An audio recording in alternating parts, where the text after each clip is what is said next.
신학자들이 많이 있어요. 가장 정통적인 것은 종교개혁이라고 하는 것이 결국은 신학적, 여기 보니까 46페이지에 신학적 설명이 나오죠.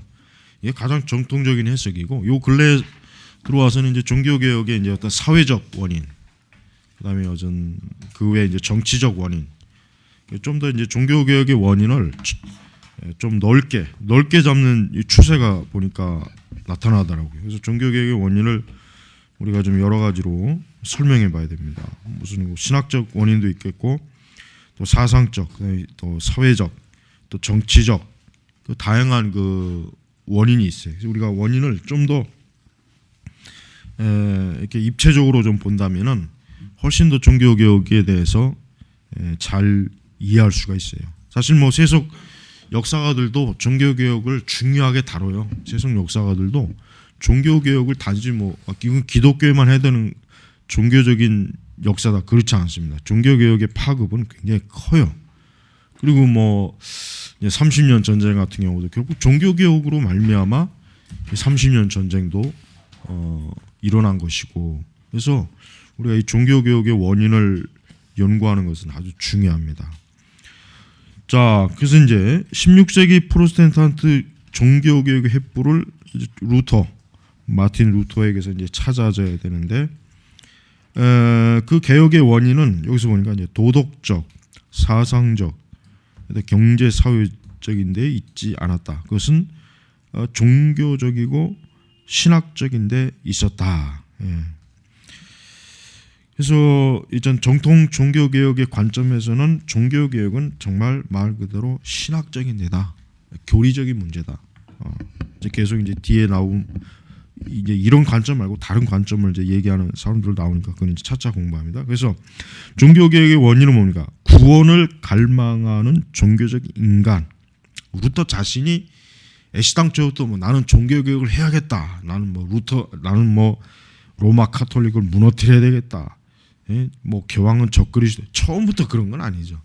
처음에는 전혀 루터는 그런 사고방식이나 생각은 아예 들어오지도 않았어요. 루터의 가장 근본적인 문제는 뭐냐? 구원이에요, 구원. 그러니까 오늘날에도 기독교가 개혁이 되려면은 구원의 문제에 대해서 사람들이 심각하고 진지하게 생각할 때 교회가 개혁이 되는 거예요.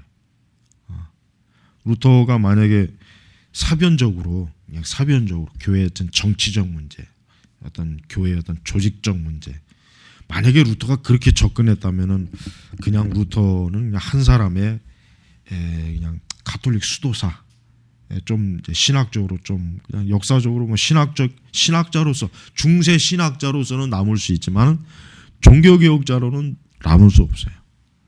그래서 우리가 루터가 자기 자신의 구원에 대한 아주 정말 실제적인 문제, 정말 루터는 이게 굉장히 절박했어요.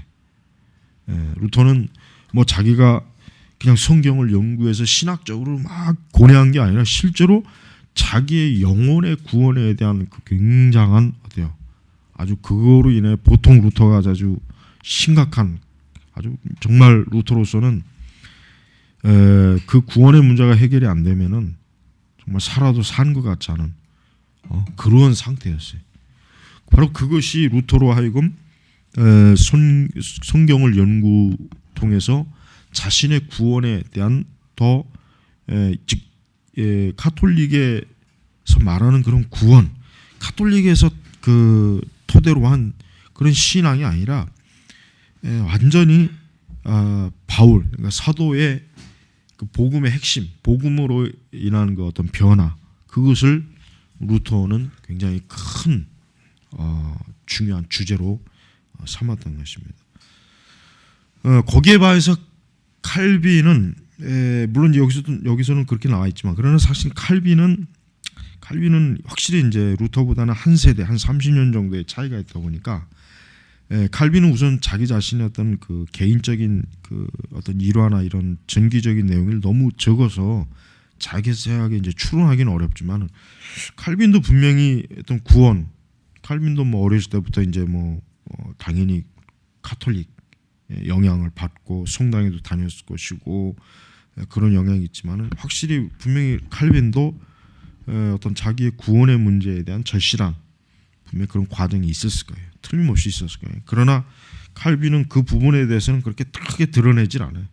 칼빈은 좀 더 중요한 건 뭐냐면 종교 개혁이 확실히 이제 루터로 인해서 일어나서 한 세대가 지나는 그 시점이라 그런지 칼빈은 좀 더 신학적, 즉 종교 개혁적 그 신학, 좀 더 성경에서 말하는 신학이 무엇인가에 대한 거기에 더 많이 관심을 기울였어요. 그러다 보니까 칼빈은 굉장히 성경을 깊이 다루는 학자로서 사실은 출발이 된 사람이에요. 그러니까 루터처럼 어떤 구원의 막 절박함 때문에 칼빈이 종교개혁 신학을 했다고는 보질 않아요. 중요한 것은 칼빈에게 있어서는 이미 루터로 인해서 일어난 종교개혁의 영향을 통해서 복음에 대한 어떤 것들 메시지를 듣고 이제 그 복음을 받아들이고 난 이후에 이제 그 자신이 그렇다면은 이제 그러면 이제 이 신학을 좀 더 명료하게 해야 된다는 그런 생각을 가졌던 거예요. 그러니까 그 이제 그 기독교 강요라고 하는 것도 결국은 칼빈 자신이 그 당시에 여전히 좀 종교개혁적 신학이 좀 모호하고, 왜냐하면 루터는 어떤 체계적이고 조직적인 책을 쓰기가 너무 어려운 상황이었기 때문에 그런 것들을 일찍 쓰지 못하니까 칼빈의 기독교가 강요와 같은 책을 루터는 못 썼어요. 그런 책을 쓸 만한 그런 상황이 아니었고, 그러니까 이제 루터 칼빈 같은 경우는 뭔가 기독교에 대해서 제대로 좀 바르게 우리 신자들에게 소개하고 알릴 수 있는 뭔가 없을까, 그런 노력을 하다가 이 기독교 강요를 그가 이제 20대 거의 후반 27살 할 때 쓴 거란 말이에요. 그러니까 우리는 루터나 칼빈이나 훨씬 더 가톨릭의 신학에 대해서, 또 그들 스스로가 성경을 읽고 성경을 연구하고 그러면서 이제 교부들, 특히 어거스틴 이런 교부들의 글을 통해서 뭔가 우리가 이제 초기 중세의 그 교회에서 뭔가 많이 이탈됐구나. 초기 그 교부들이 있던 그 시대와 비교했을 때 굉장히 지금 뭔가 교회가 심각하게 탈선했구나. 이런 것들을 인식하는 데 있어서는 루터와 칼빈도 다 공통적이에요. 그래서 우리는 이런 종교개혁의 여러 원인들을 이제부터 하나하나 좀 분석해 본다면은 종교개혁의 어떤 여기 있자 이제 41페이지부터 들어가면 이제 도덕적 설명이죠. 도덕적 설명. 자, 이제 이 서론에서는 도덕적, 사상적, 경제, 사회적, 종교, 신학적 입장에서 이제 정리를 해 보는 거예요. 정리를. 자, 그래서 도덕적 설명은 16세기 개신교 종교개혁 그 당시는 이미 그 교회 부패가 굉장히 아주 심각한 상황이었지, 이제 막 교회 부패가 막 싹이 트거나 한창 막 진행 중이 아니라 이미 아주 너무 극심한 상황, 극심한. 그래서 이미 그 당시에 이제 적어도 좀 성경을 좀 자기가 그래도 좀 읽을 줄 안다거나 좀 뭔가 그래도 좀 지식 있는 사람들은 다 공감하는 바였어요. 루터가 그 95개조를 다 공감을 이미 하고 있었어, 충분히. 루터만 그것을 안 게 아니에요. 이미 에라스무스도 뭐 루터보다도 훨씬 더 먼저 이런 문제를 인식한 사람인데, 그러니까 그 당시 이제 인문학자, 우리가 저 종교개혁과 르네상스를 배우지만 이미 그 당시에 이런 가톨릭의 문제, 교회 악습, 이 교황들의 그 아주 그 여러 가지 참 부정한 행위, 이런 것들에 대해서 굉장히 그 뭔가 참 그 지식인들은 이게 참 문제다, 이게 이대로 가면 안 된다, 이런 걸 다 공감하는 상황이다. 그 당시 도덕적 설명에서는 굳이 뭐 우리가 깊이 뭐 볼 것도 없이 기독교 그러니까 카톨릭 자체에 대해서 불만, 또 그 카톨릭으로 인해서 도덕적인 그 타락, 또 더 이상 가톨릭 스스로가 어떤 개혁을 하지 못하는 그런 무기력, 종교적인 무기력, 이런 것들을 이런 것들이 이제 심각하죠. 그래서 이제 에라스무스 우신 예찬 다 이제 거기에서 나오는 것이고, 그래서 종교 개혁은 42페이지 중반절에 보면 종교 개혁이 악습들 때문에 발생했는가, 이 악습들을 진열하고 사제들, 또 수도사들, 주교들, 심지어 교황들마저 잃은 적은 청중을 먹이며 성직매매죄라고 너무나 쉽게 명명했던 세죄의 악덕들을 자세히 설명하는 것, 이것들이 공격자에게 얼마나 큰 기쁨이겠는가. 그러니까 종교개혁에 대한 정당성 중에서도 하나가 분명히 도덕적 타락에 또 분명히 있어요. 도덕 타락에 대한.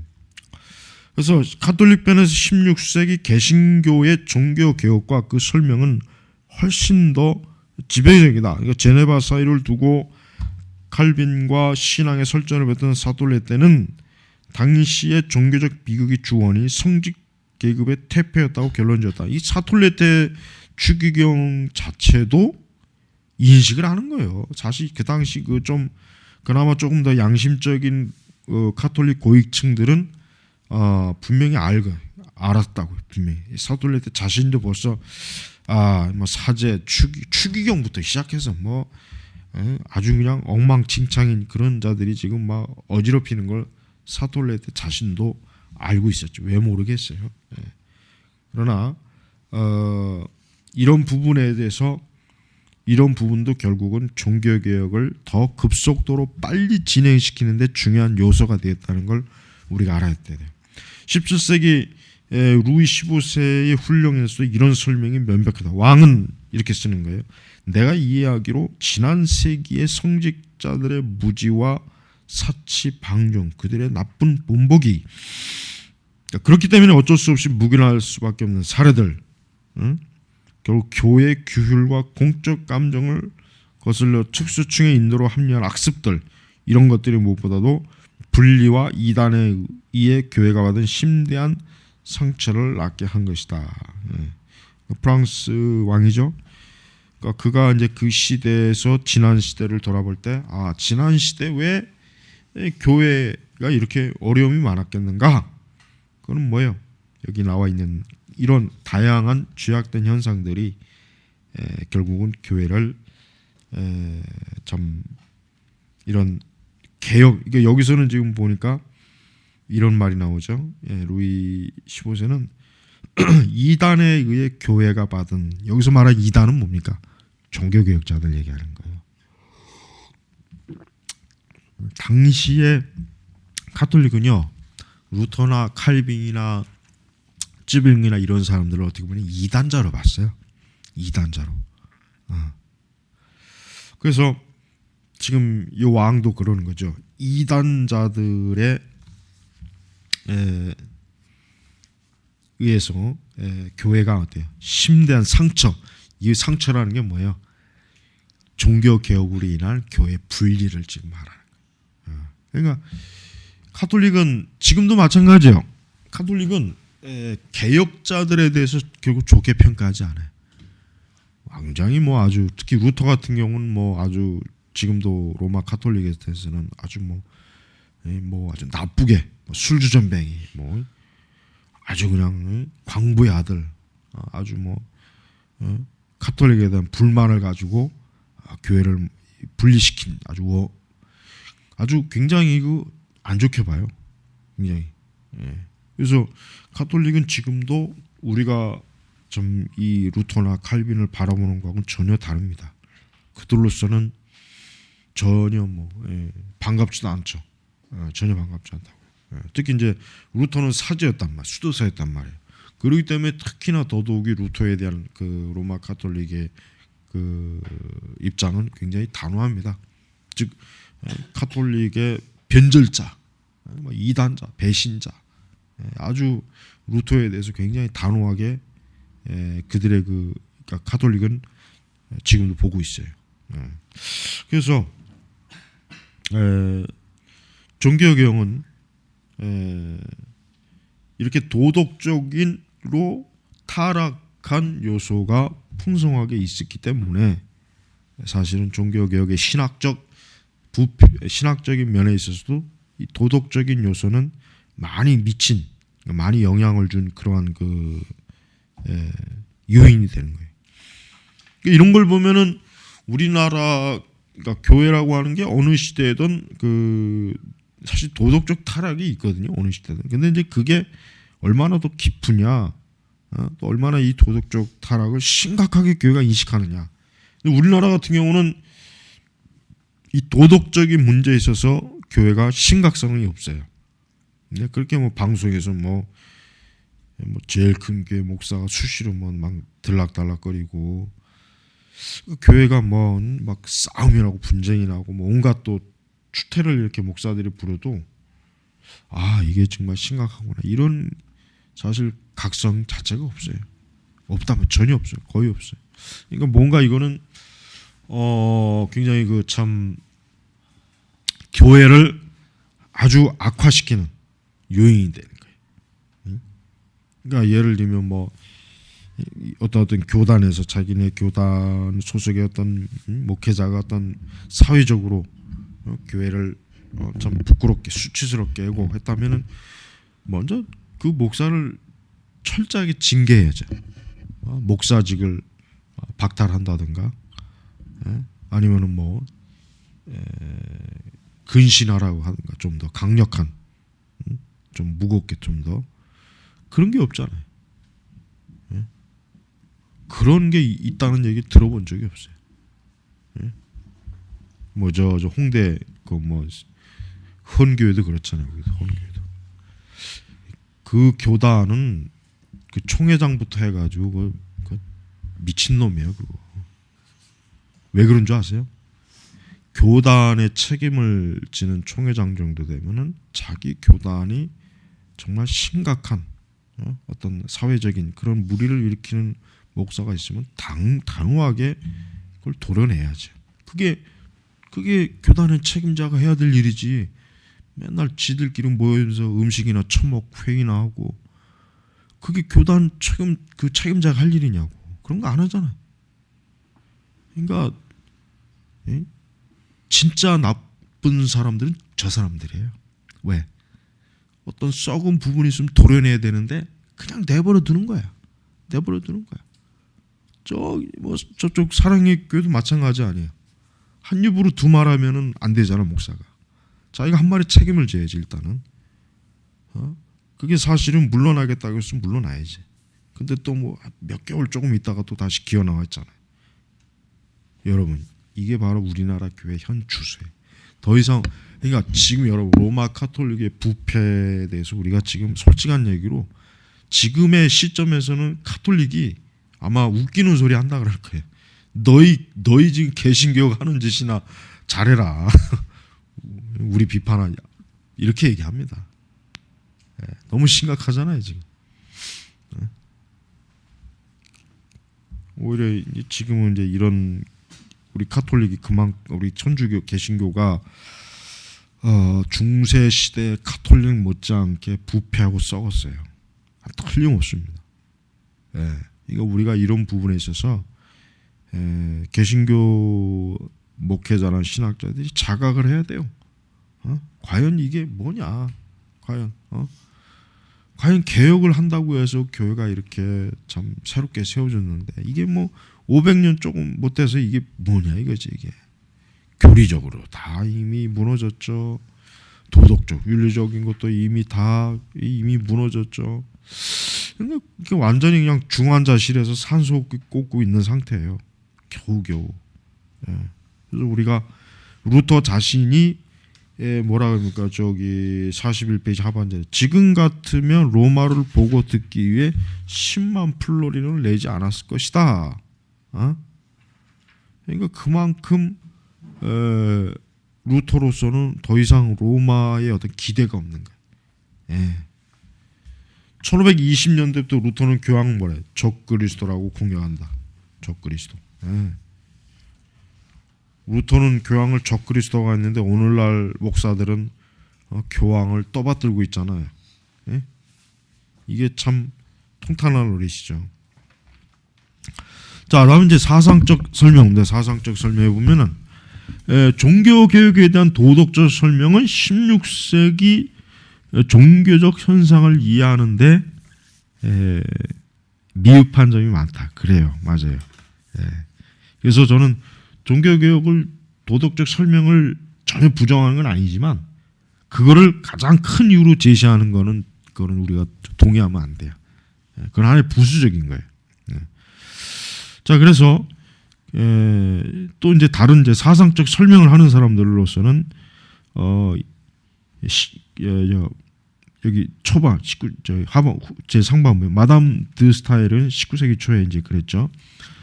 16세기 종교 위기를 이념에 의해 수용된 혁명으로 진단한다. 혁명, 이념. 개신교와 카톨릭은 교황과 루터의 존재로 인해 발생한 것이 아니다. 역사를 단지 우연으로 돌리는 식으로 생각하는 것은 보잘것없는 방식이다. 개신교와 카톨릭은 인간의 마음에 존재한다. 각 나라에서 전개되는 도덕적 힘이다. 왜냐하면 이 힘은 각자 마음에 존재하기 때문이다. 그러니까 그 사상적 설명이라고 하는 것은 그 당시의 사람들이 어때요? 사상, 생각이 좀 더 변화되었다. 좀 더 사람들이 정신이 좀 깨어났다. 중세 잠에 취하고 있던 사람들이 어느 순간에 지성적으로도 잠이 깨고 뭔가 좀 머리가 트였다. 그래서 이런 혁명이 일어난 것이다. 그때까지는 이 교황의 압제했던 무지렁이들이 민중들이 또 이제는 뭔가 깨우쳐서 더 이상 저들에게 우리가 농락당하지 말아야 되겠다. 이런 자각을 했다는 거죠. 지금 이 설명. 그래서 세계 정신 뭐 독일어지고 종교개혁의 재해석을 부여하는 앞장선 헤겔은 개신교의 폭발 속에 세계 정신 해방의 운동을 보았다. 헤겔 같은 사람은 기독교에 대해서 전혀 이 사람은 뭐 영적인 걸 모르는 사람이거든. 헤겔 철학자죠, 이 사람. 철학자이기 때문에 지금 설명하는 것 자체가 벌써 철학적 설명을 제시하잖아요. 미술랭도 어떤 정신 해방. 그러니까 이 사상적 설명이라고 하는 것은 인간 정신이 그만 그 종교개혁 직전에 이게 르네상스하고 연결이 되는 거예요. 뭔가 이 고대의 철학자들의 글을 읽고 하기 때문에 이제 종교의 무지에서 깨어났다. 지금 이게 이 사상적 설명은 그게 지금 핵심이에요.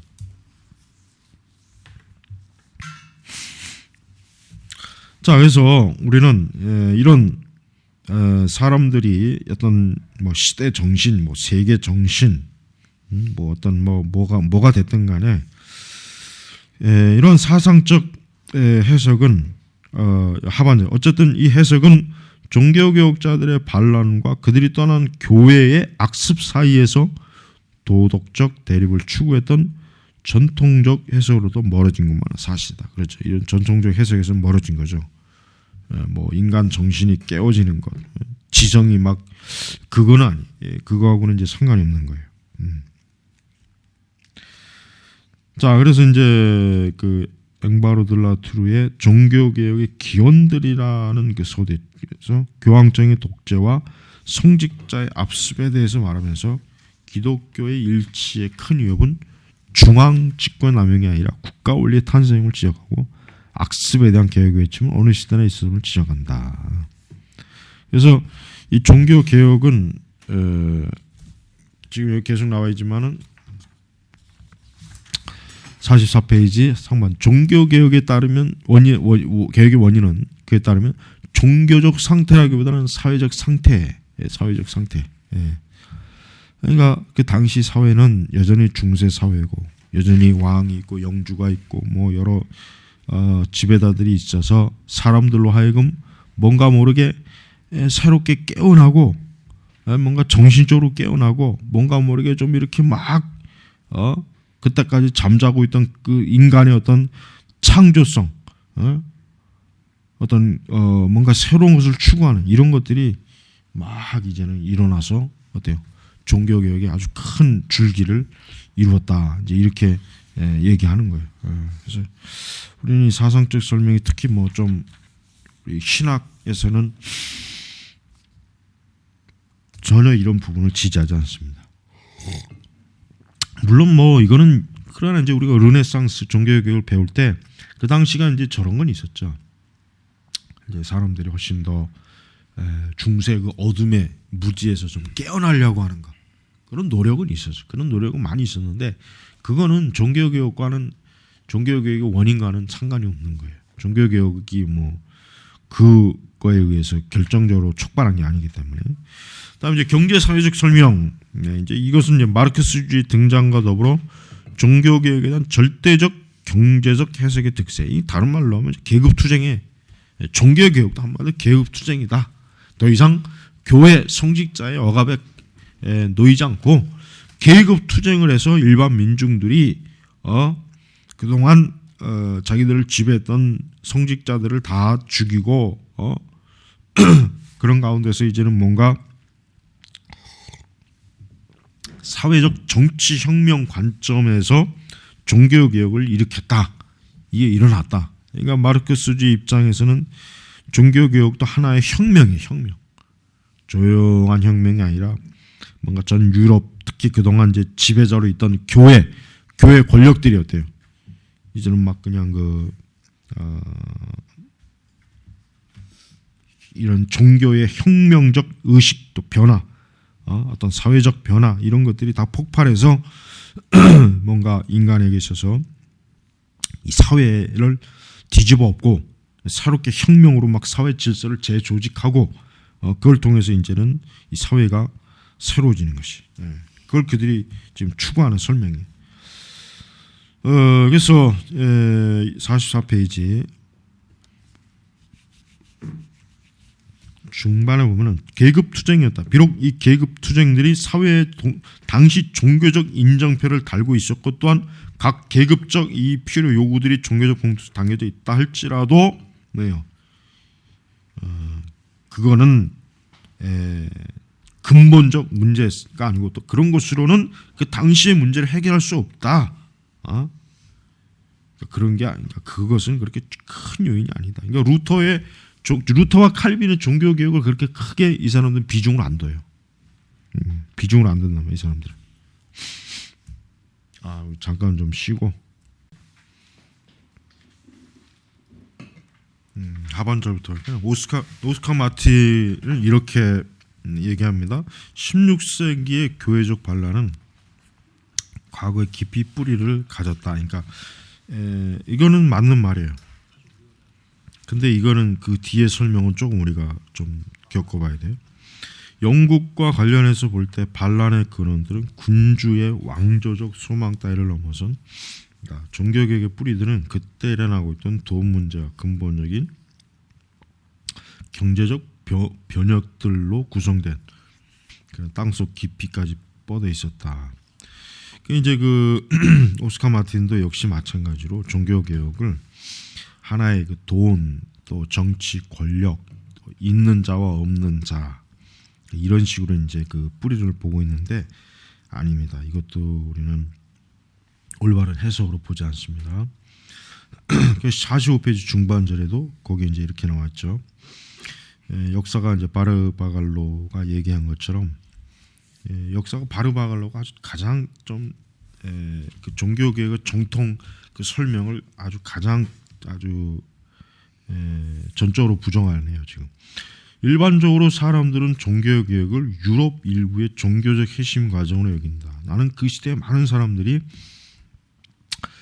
이 나라 저 나라에서 신학의 전문가들로 스스로 이해하는 루터, 쯔빙글, 멜랑톤, 웨클람 파디우스 같은 인물들이 미묘한 신학들의 관심을 보일 수 있었다고 생각하는 사람이 있다는 것을 이해할 수 없다.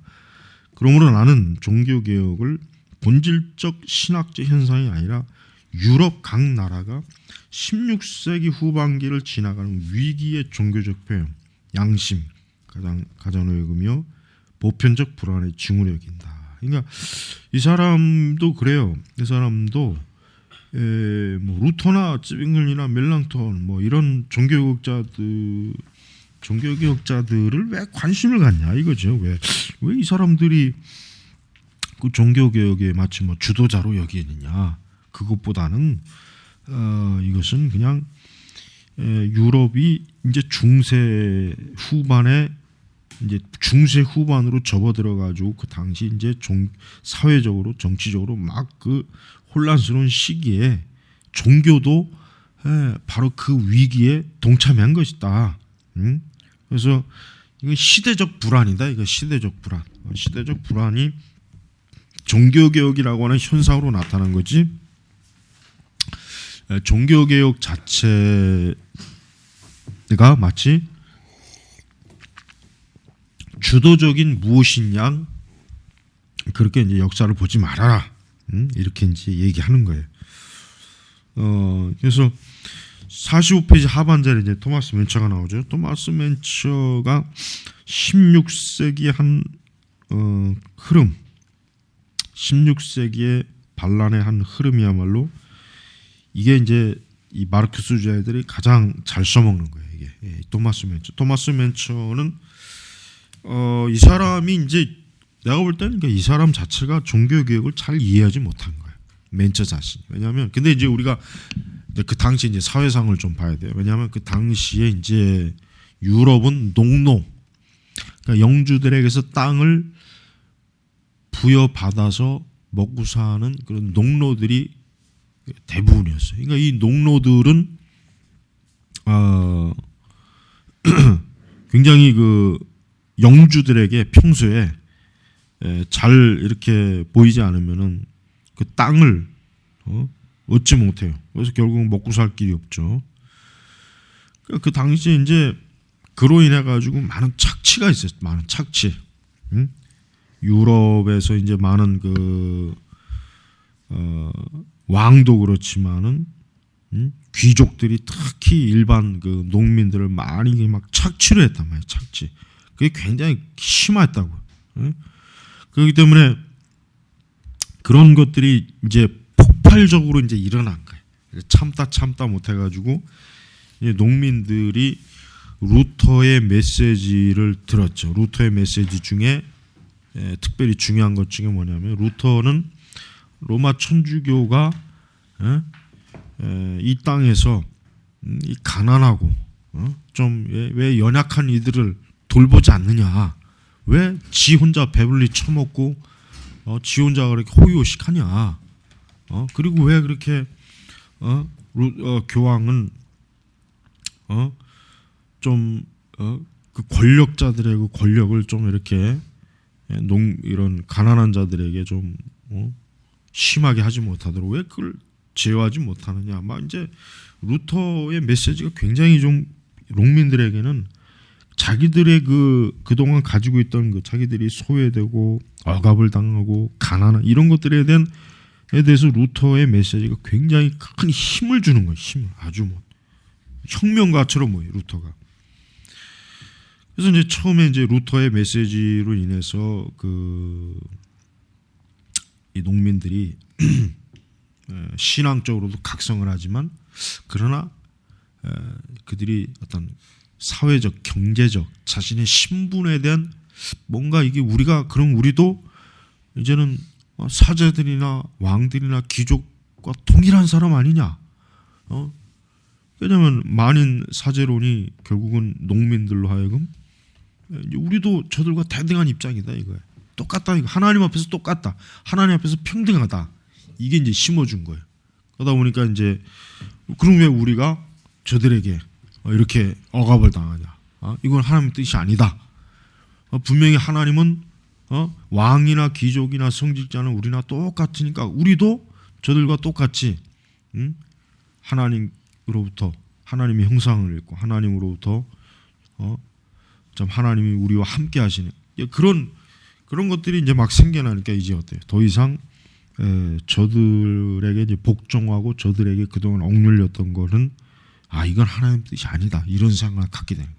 그러니까 자기들이 그 혁명을 하는 것 자체를 정당화하는 거예요.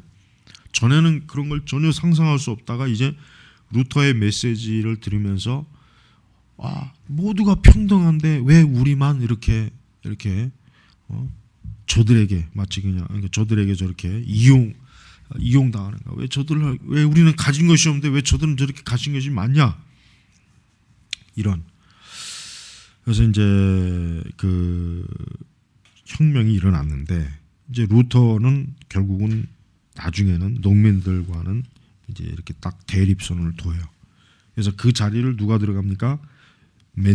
토마스 맨처가 농민들의 지도자로 이제는 세워주는 거예요. 그러니까 농민들로서는 이제 루터가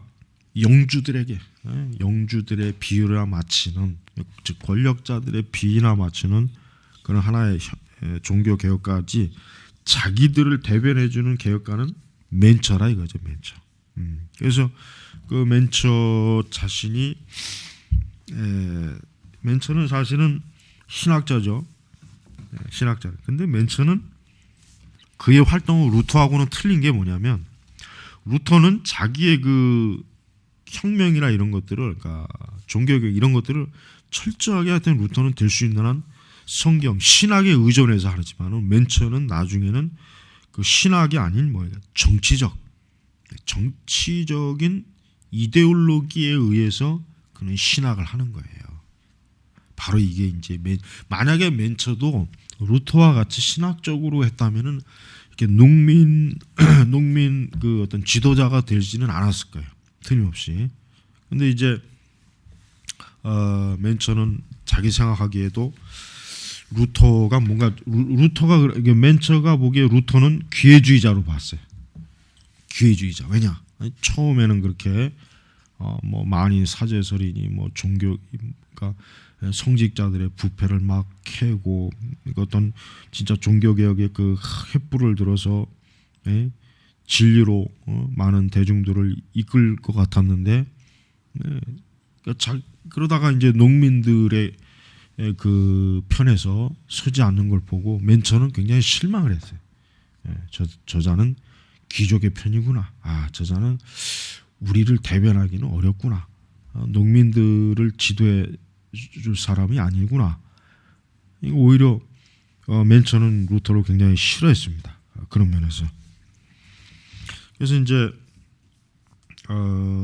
루터는 이 종교 개혁에 있어서 루터가 가장 힘들었던 때가 바로 이때예요. 자기들 그동안 루터가 농민들로부터 많은 그 지지를 받았거든요. 굉장히 그래서 지지를 받아서 어느 정도 그것도 루터에게 굉장히 도움이 됐는데, 이제 결국 그 농민들을 단호하게 배척하지 않으면 결국은 어떻게 되냐면 루터 자신도 보장이 안 되는 거예요. 그리고 뭐냐면 자칫하면 종교 개혁의 대의가 꺾어버린다는 거예요. 만약에 루터가 그 농민들 편에 서갖고 귀족들 다 죽이자, 땅도 서로 다 공평하게, 마치 그 오늘날식으로 공산주의식으로, 만약에 루터가 그런 걸 주장했다면 종교 개혁은 어떻게 되겠어요? 그냥 무너지는 거예요. 루터에게 호의적이었던 영주들도 돌아서요. 그럼 어떻게 해요? 그럼 가톨릭이 힘을 얻을 거 아니에요. 많이 가톨릭 지겠던 영주들 중에 많은 이들이 루터를 지지했는데, 루터가 농민을 지지하게 되면은 그러면은 독일 내에서 이 종교 개혁은 완전히 확 주저앉아요. 그러니까 루터로서는 이게 굉장히 갈등이 많았어요. 심했다고. 한편으로는 농민들의 그걸 모르는 바도 아니거든. 왜냐하면 루터 자신이 평민의 아들이니까, 귀족이 아니거든요.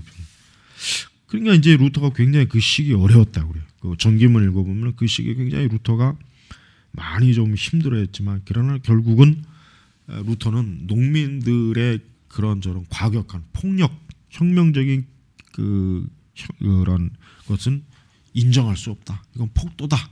이거는 사회 질서를 근본적으로 무너뜨리는 것이기 때문에 나는 지지 안 한다. 그래서 영주들이 오히려 루터를 볼 때, 루터는 우리의 이익을 해치는 그런 사람이 아니구나. 그러니까 루터가 이제 적어도 자기 위치, 그 당시 종교개혁의 흐름이 무너지지 않는 그런 선에서 루터는 단호하게 이제 저들을 배척했어요. 이제 그게 이제 두고두고 루터가 이제 그 뭐라 그럴까 비판을 받는 요소예요. 루터가 이제 지금의 관점으로 봤을 때는 특히 이제 마르크스나 이런 그 공산주의가 한참 막 그 이 세상의 거의 한 반을 지배했을 때, 그때는 루터에 대해서 이런 식으로 많이 그 공산주의자들이 얘기했기 때문에 그들로서는 루터를 굉장히 나쁘게 보는 거예요. 오늘날 악덕 자본가, 악덕 자본가로 보는 거예요. 그 악덕 자본가 편에서 대변인 노릇을 한 사람. 굉장히 그 아주 나쁘게 본 거죠. 아주 굉장히 나쁘게 본 거예요. 근데 이제 좀 더 루터를 그나마 뭐 연구해 본 사람들은 알죠. 루터는 그렇게 자기가 어떤 살귀한 게보다는 종교 개혁의 대위가 무너지는 거. 그게 루터가 제일 무서워한 거예요, 사실. 그 만약에 그렇게 되면은 저 카톨릭이 또 결국은 뭐요? 이 복음의 진리를 또 가려가지고 그럼 또 다시 옛날로 또 돌아가잖아요. 또 그럼 종교 교육이라고 하는 거 그냥 잠깐 반짝했다가 그냥 사라져 버리는 거란 말이에요. 그러니까 루터로서는 안타깝지만 농민들을 지지할 수가 없었어요. 도저히. 그래서 엥겔스가 멘처에 대해서 이렇게 쓰죠. 그는 배타적이고 무한 계시로서 성경을 거부했다. 그에게 있어 참되고 살아있는 계시란 이성이었다.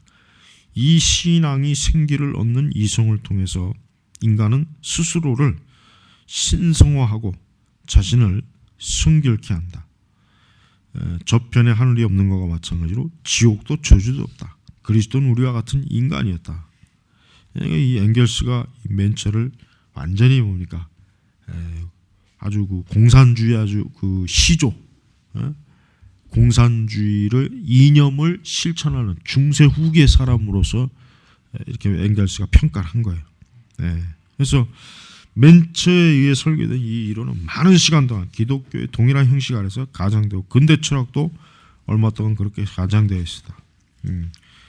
오늘날 멘처는 해겔의 많은 제자들보다는 성경의 가면을 덜 있는 그대로 받았음을 보게 된다. 그러니까 토마스 멘처의 영향은 나중에 이제 라우센부시 19세기의 그 사회복음으로 그대로 흘러 들어옵니다. 나중에 그대로 흘러 들어오고 끝까지 뭐 해방 신앙이나 민중 신앙 이런 면으로도 끝까지 멘처의 이런 사상은 계속해서 이어져요. 그래서 기독교가 지금 잘못된 평가를 심각하게 받는 게 기독교는 있는 자들의 종교, 부자들의 종교다. 이 세상에 권력을 가진 자들의 종교다. 이게 상당히 많이 이 공산주의자들이 이런 씨앗을 많이 뿌려놨어요, 옛날에.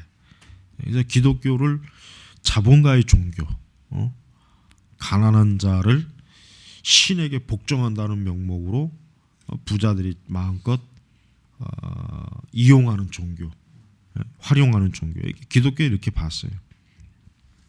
그래서 사실은 좀 그게 참 안타깝죠. 영국에서도 이제 웨슬레와 그 히필드가 복음 운동을 할 때 사실 그 당시도 그 당시에 영국에 있는 농민들도 그 독일에 있는 이 토마스 멘처 종교개혁 시대 농민들하고 다를 바가 없었어요. 사실도 별로 다를 바가 없냐. 그래서 사실 영국도 그런 혁명이 일어날 수 있는 요소가 굉장히 많았어요. 왜냐하면 땅 귀족들, 성직자들 이런 자들이 막 모든 토지를 다 소유하고 농민들은 그들에 의해서 많이 수탈을 당하고, 그러니까 농민들도 굉장히 막 힘들어서 마치 그 프랑스 혁명 같은 이러한 그 상황이 벌어진 상황이었지만 그 시대에 히필드나 웨슬레가 복음 운동을 일으킨 거예요. 그래서 사람들을 어떻게 합니까? 사람들을 이 땅이 아니라 하나님 나라에, 이 하나님 나라의 소망을 돌아. 이 세상에서는 아무리 설령 모든 걸 다 이룬다고 해도 여전히 인간은 죄의 노예이기 때문에 공공하다, 한계가 있다. 이 세상에서 막 뒤집어 엎고 전쟁을 한다고 해서 되는 게 아니다. 우리는 하나님의 나라, 하늘의 보화, 죄에서 해방되는 것. 휘필 더 웨슬리 이런 메시지가 결국 뭡니까?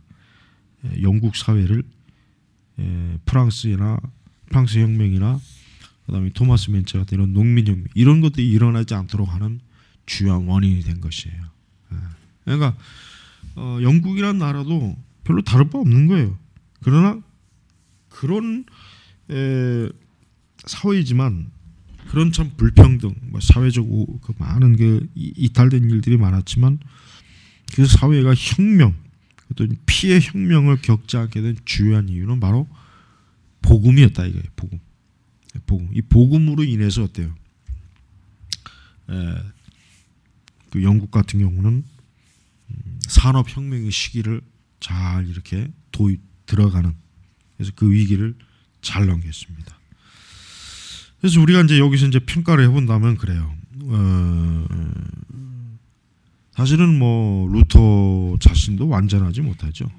루터 자신도 종교개혁이라고 하는 것이 사실 의도적으로 자기가 한 것도 아니고, 종교개혁이라고 하는 걸 뭐 계획을 세워서 한 것도 아니고, 어떻게 하다 보니까 그냥 자기도 모르게 종교개혁이라고 하는 큰 그 흐름의 중심에 서 있었던 거예요. 그러니까 루터 자신도 사실은 경황이 없어요.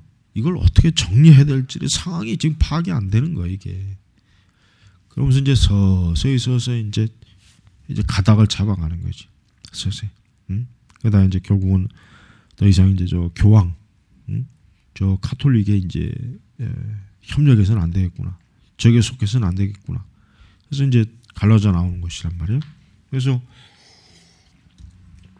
우리는 이 종교개혁자들이 지금에 와서 보면 이제 종교개혁자들도 여러 많은 오류가 있죠. 칼빈도 있고, 쯔빙글도 있고, 루터도 있고. 그러나 그 시대로서는 그게 그들로서는 최선이었어요. 그 시대로서는 그들로서는 가장 사실은 그들 자신이 행동할 수 있는 최고의 있지. 그러니까 지금 우리가 이제 그들을 볼 때는 지금의 관점에서 평가는 할 수 있지만 우리가 그 당시에 그들은 굉장히 교회를 위해서, 복음을 위해서 굉장히 노력을 많이 한 사람들이에요. 힘을 많이 쓴 사람들이라고요. 그런 그 종교개혁자들의 그런 그 공로를 잊으면 안 돼요. 만약에 그들이 아니었으면은 카톨릭은 지금도 이런데 전 세계를 얼마나 영적으로 더 억압을 했으며, 이후에 이제 개신교들은 아예 나올 수가 없었죠. 그래서 우리가 종교개혁의 원인 중에서 이제 여러 원인이 있지만, 우리가 이제 이런 원인들은 그냥 하나의 지엽적인 문제이지 전체 대중의 문제는 그것이 어떤 전체 문제는 될 수가 없어요. 자, 그럼 종교신학적 설명. 종교는 인간의 나이를 갖는다. 즉, 이 말은 인간은 종교가 없이 살 수는 없다 이거죠. 그런데 종교는 신성한 것으로 이루어진다. 따라서 인간이 종교 없이 살 수 없다는 것은 곧 인간은 신성함 없이는 살 수 없다. 그러니까 인간을 정의할 때 인간을 종교적 인간이다. 여러 분류법이 있지만 종교적 인간이다. 인간을 그렇게 이제 분류하기도 하죠. 그러니까 종교라고 하는 것 자체가 인간의 역사, 또 인간의 그 정신적 구조에서 종교는 빠진 적이 없다. 빠진 적이 없다. 그래서 엘리아드의 그 종교 사상사. 그러니까 인간은 뭔가 신성한 것을 느끼고 경험하는 존재다 이거. 그러니까 인간은 이런 종교로 인한 신성함과 경험을 어떤 방식으로든 없앨 수 없다. 그러니까 이런 것들에 대해서 인간이 알고 있어야 된다 이거. 알고 있어야 된다. 47편의 중반절 보면은 기독교 자체의 신성한 것을 갖고 있는 한 기독교는 종교인 것을 결코 인정하지 않았다. 그래도 불구하고 여호와 하나님의 존재와 관련된 어떤 부분은 신성하게 된다. 종교사적으로 이 현상을 신성한 것들의 단일화, 예수 그리스도와 더불어 이 신성한 것은 지상에서 없어진다. 하지만 기독교 안에 신성한 것이 도입된다. 그러니까 인간 자체가 종교를 떠나서 살 수 없고, 그다음에 그 종교는 어떤 신성한 것에 대한 인간의 본성인 그 욕구, 만족을 충족시켜주는 그런 요소가 된다는 뜻이에요. 자, 그래서 이제 뒤로 넘어가면은 48페이지 이제 중반, 유대 기독교가 출발 시부터 갖고 있던 비신성화 작업은 15, 16세기 종교 개혁 전야에 이루어진다. 이것은 곧 신앙의 문제로서 교회가 잘못 믿고 잘못 가르친 데 연유다. 종교 개혁자의 행동적 동기는 교회의 훈련적 오류가 아니었다. 우리는 종교 개혁자들의 리시앙 파브르가 베레르에게 적용할 수 있다. 그가 사제를 비난한 것은 잘못 살아가는 것에 대해서가 아니라 잘못 믿고 있는 것에 대해서였다. 그렇습니다. 그러니까 믿음이라고 하는 것, 신앙이라고 하는 공통적인 요소가 있어요. 그러나 그가 잘못 믿고 있느냐, 바르게 믿고 있느냐 하는 것은 굉장히 중요한 것입니다. 자, 하지만 종교개혁의 기독교 역시 문화적으로 표출될 수밖에 없다는 점에서 하나의 종교적 사회 질서를 갖는다. 그래서 오늘날 종교개혁 이데올로기는 이 솔라 피데, 솔라 스크립투라, 솔라 그라티아 이렇게 세 가지죠. 종교개혁자들은 이것 위에 새로운 사회 질서를 형성해야 되는 것이다. 구원론과 은총에서 비롯해서 종교개혁은 성경 중심 사회를 건설하는데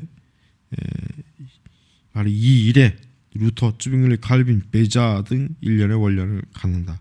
성경 중심의 사회, 성경이 인간의 모든 사회 기본적인 기초 요소가 되는 것. 그래서 모든 삶의 구석구석에 하나님 말씀이 명확하게 드러나는 거, 이런 거예요. 루터가 충돌한 급진 세력이 대체로 칼슈타트와 멘처였다면 쯔빙글리는 제세례파, 그렇죠. 쯔빙글리는 제세례파하고 많이 비슷해요. 깔뱅의 후기 적대자는 주로 세르베투스와 카스텔리온과 신학적 급진 세력. 그래서 이런 그 신학적 태도에 있어서 각자 하나님은 그들이 분명하게 또 드러내는 대립된 그 주장들과 그런 것들을 저들이 볼 수가 있었습니다. 자, 마틴 루터를 통하죠. 마틴 루터는 우리가 아는 것처럼 종교 개혁의 어떤 그 선구자. 루터는 어떤 식으로 얘기하든 루터의 업적은 종교 개혁의 선구자로서의 업적은 루터로서는 이건 지금 무시할 수가 없어요. 지금 루터교가 이렇게 저렇게 많이 저 카톨릭과 연합 운동도 하고 그렇게 하는데, 그러나 마틴 루터만큼 자기 영혼에, 인간 영혼에 대해서 하나님의 심판, 저주, 죄, 어떤 이런 부분에 있어서 루터만큼 인식한 사람이 없었던 거예요. 그러니까 그 당시에 많은 사람들이 나름대로 루터만큼 뭔가 생각할 줄 알고 표현할 줄 깨달을 수 있었지만 그걸 실제적으로 어때요? 실제적으로 사회 속에서 끄집어낼 수 있었던 사람은 루터밖에 없는 것이죠. 자, 마틴 루터, 교회에서 얻지 못하고 인문주의와 같은 엘리트 운동에 의해 얻지 못한 기독교 세계의 영적 필요에 대해 대답을 한 고독한 개인이 심어주었다. 이거는 매우 당연한 결과다. 왜냐하면 기독교 유럽의 불편함을 야기시킨 문제인 구원의 문제는 본질적으로 개인주의적 성격을 갖고 있어서 한 사람이 그리고 그 자신과 한 나라, 한 계층에서 나오는 성격에게 나오는 하나의 좀 종교 개혁적인 원리 힘이다 이거죠. 그래서 루터는 초지일관, 그 죽을 때까지 그는 자기가 성경 통해서 믿고 자기가 전했던 그 종교개혁의 원리를 한 번도 후회한 적이 없어요. 끝까지 그 부분을 밀고 나갔어요. 그래서 루터는 하여튼 초기부터 시작해서 그가 마지막으로 죽는 그 순간까지 루터에게 있어서 이 종교개혁이라고 하는 것은 다 자기의 구원의 문제를 본질적으로 해결하는 것. 그거를 루터가 지금 얘기한 것입니다. 유년기에서 비텐베르그. 루터는 그 당시에 1483년 11월 10일 날 티빙겐에 있는 아이슬레백에서 태어났죠. 루터는 광부의 둘째 아들입니다. 그 당시 광부들이 생활이 그래도 이제 막 이게 최하위는 아니었어요. 오히려 농부들보다는 낫지. 농부들이 비참했죠. 그래서 루터는 이제 마스펠드 시르바케에서 초급 라틴어. 이게 지금 중세 시대의 교육은 단순해요. 문법, 읽기, 쓰기, 사실 이런 겁니다. 그다음에 이제 뭐 약간의 음악 교육도 있죠. 이런 학교. 그다음에 이제 공동생활을 또 1년 있게 되었고, 그러나 또 뭡니까? 1498년에서 50일까지는 뭡니까? 그는 아이젠하워 거기에 이제 있어. 루터가 세 가지 아주 철저히 열대 배운 게 뭐냐면은 중세 시대 학문의 기본, 문법, 수사학, 변증학. 루터는 이 세 가지를 잘 배웠어요. 아주 잘 배웠어요. 그래서 루터는 나중에 이제 신학 교수도 되잖아요. 그러니까 루터의 그 교육은 배경은 좋았어요. 아주 제대로 배운 거예요, 제대로. 그래서 루터는 나중에 커서도 자기의 그 배움의 재능을 아주 잘 활용하잖아요. 대체로 종교개혁자들이 열심히 공부하는 사람입니다. 종교개혁자들이. 주빈글리도 굉장히 공부 많이 했어요. 그래서 종교개혁자들은 대체로 뛰어난 인문주의적 소양을 가진 철학자이면서도 신학자들이었어요. 그러니까 그들의 글은 오늘 우리가 읽고 소화하기가 쉽지가 않아요. 왜? 오늘날 우리 대부분의 사람들은 그런 인문주의 또 철학적 소양이 없거든. 그러다 보니까 그들이 쓰는 글에 대해서 굉장히 좀 이해가 더 되는 거예요. 그러니까 우리는 그런 부분에서 좀 우리 자신도 이들 못지않게 공부하기를 힘써야 돼요. 왜냐하면 개혁자들은 정말 이 개혁을 하기 위해서 저들이 공부를 많이 했다는 거 알아야 돼요. 개혁이라고 하는 건 대체로 몸으로 뛰는 걸로 생각하지만 실제로 아니에요. 공부하는 겁니다. 공부하는 거. 신학을 공부를 많이 했어요. 그러다 보니까 개혁자들은 언제 어떤 식으로든지 항상 글을 쓸 수 있는 능력이 있단 말이에요. 팜플렛. 가지고 즉시 논쟁이 되는 거에서 막 글을 써서 사람들한테 읽게 하고 사람들이 좀 깨닫게 하는 게 많이 그렇게 이제 쓰임 받았다는 걸 우리가 알아야 됩니다. 자, 루터는 1502년 학사, 그 다음에 1505년에 1월 7일에 석사학위 받았죠. 그 다음에 당시 인문학사를 받은 학생들의 초보자들에게 문법, 수학, 논리학을 가르쳤다. 그러니까 그 조교라고 뭐예요, 조교. 그 다음에 이제 유학, 신학, 법학 중에 한 가지, 신학이 중앙에 있잖아요. 연구할 수 있었고, 1507년에 루터의 부친의 원대로 10월 17일에 도시의 아타나쿠스티 소속 수도원에 들어갔다. 수도원에 들어가서 이제 수도사로서 이제 일생을 이제 살다가 종교 개혁으로 인하여서 그가 이제 그 자리를 떠나기까지 루터는 굉장히 많은 그러한 활동을 한 사람입니다. 자, 수도의 소명. 1539년에서 7월 16일자 탁상담화 책이 있죠. 우리도 있단 말이에요. 우리 저기 탁상담화 책도 번역돼서 나왔어요. 그거 읽어보면 참 유익해요. 신학을 공부하는 사람들한테 아주 유익하고 적절한 충고를 많이 해줘요. 1521년에 쓴 수도원의 소명에 관한 그의 부친의 고백, 수도의 소명 여기 이제 나와 있어요. 요거는 이제 뭐 각자 좀 읽어보면 되고, 1534년에 이렇게 말해요. 나는 15년 동안 수도사였다. 그러니까 루터는 수도 생활을 굉장히 진지하게 한 사람이에요. 장난으로 대충 한 사람이에요. 루터는 굉장히 자기 자신을 수도사로서 아주 완벽하게 완전함을 추구하는 그런 사람이었다고요. 그 전에 살았던 방식은 고려하지 않고도 됩니다. 나는 열심히 그들의 모든 책들 읽었고 내가 할 수 있는 것을 했습니다. 나는 세례받는 일에 한순간도 이루었지 못해 오히려 언제나 너는 한 번 경건해지겠느냐고 충분히 그런 행동을 너에게 은총을 베푸실 하나님 같겠니? 라고 했습니다. 자, 루터의 그 수도 생활은 그 당시 일반적 수도 생활에 똑같아요. 굉장히 엄격, 그다음에 어때요? 청빈, 그다음에 자기 육체를 다스리는 거예요. 자기 등 얼굴 채찍을 때리고 금식을 하고 철혈하고 굶주리고 이걸 루터는 밥 먹듯이 했다 그랬잖아요. 왜? 특별히 후반기에 들어와서 그러니까 루터가 나중에 자기 구원에 대한 확실성을 얻기 위해서 특히 이런 부분에 많이 뛰어든 거예요.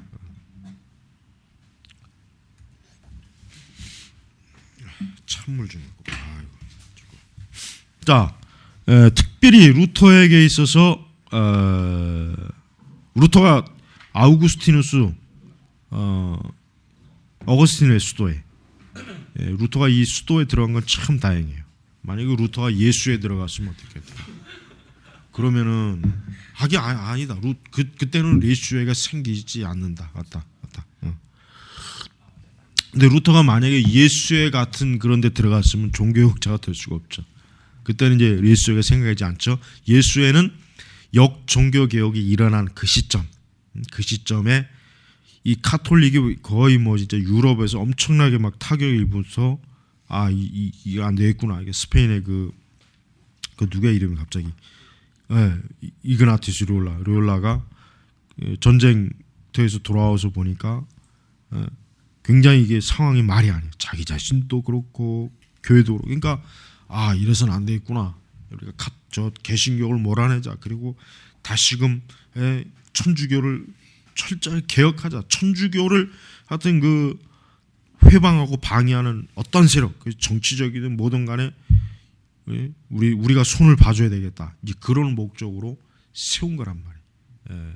그러니까 사실 그 루터가 들어갔던 어거스틴 수도회들은 그 당시 수도사회 중에 가장 그나마 그래도 못돼요. 교부들의 그 영향을 가장 많이 받았어요. 예를 들면 뭐 프란치스코니 뭐 이런 그 경건주의적인 이런 데는 안 돼요. 그러니까 하나님께서 어거스틴 그 수도회로 들어간 게 참 하나님의 은혜입니다. 섭리입니다. 정말 잘 들어갔어요. 그래서 이제 그가 이제 그곳에 들어가서 그는 여러 가지 이제 학문을 배우죠. 학문을 배우고 책을 배우고 결국은 1511년에 여러분 비텐베르그에서 신학 박사 과정 계속하고 그 이듬해 10월에 신학 박사를 취득해서 학교에서 성경을 주했죠. 구약 성경, 뭐 또 시편, 뭐 이런 거. 그러니까 루터는 단순히 그러니까 그 당시 수도사들은 여러 계통이 있거든요. 수도사들이 다 교수가 되는 건 아니에요. 공부를 좀 잘하고 좀 총명하고 학문에 자질이 있는 사람들이 수도원에 들어가면 그들은 신학교에서 그 수도에서 가르치는 자로 그는 어때요? 하나님께 헌신하게 됩니다. 그래서 루터는 이제 그런데 거기 들어가서 이제 열심히 자기 나름대로의 그 연구와 또 공부 때 신학 박사학위를 받아요. 바로 이제 이런 과정이 루터로 하여금 뭐예요? 종교개혁의 원리를 깨우치는 과정. 그러니까 루터가 하루 아침에 뭐 로마서 1장 17장 펴고 이것이구나가 아니에요. 그렇게 되기까지는 루터는 오래도록 성경을 연구하고 기도하고 자기를 부인하고 하여튼 이런 다양한 것들을 막 그냥 진짜 자기 스스로 죽을 만큼 그 상태에서 하나님께서 복음에 대한 눈을 확 열어주신 거예요. 그러니까 우리가 이걸 알아야 돼. 우리는 역사상 위대한 사람들이 마치 뭐 그냥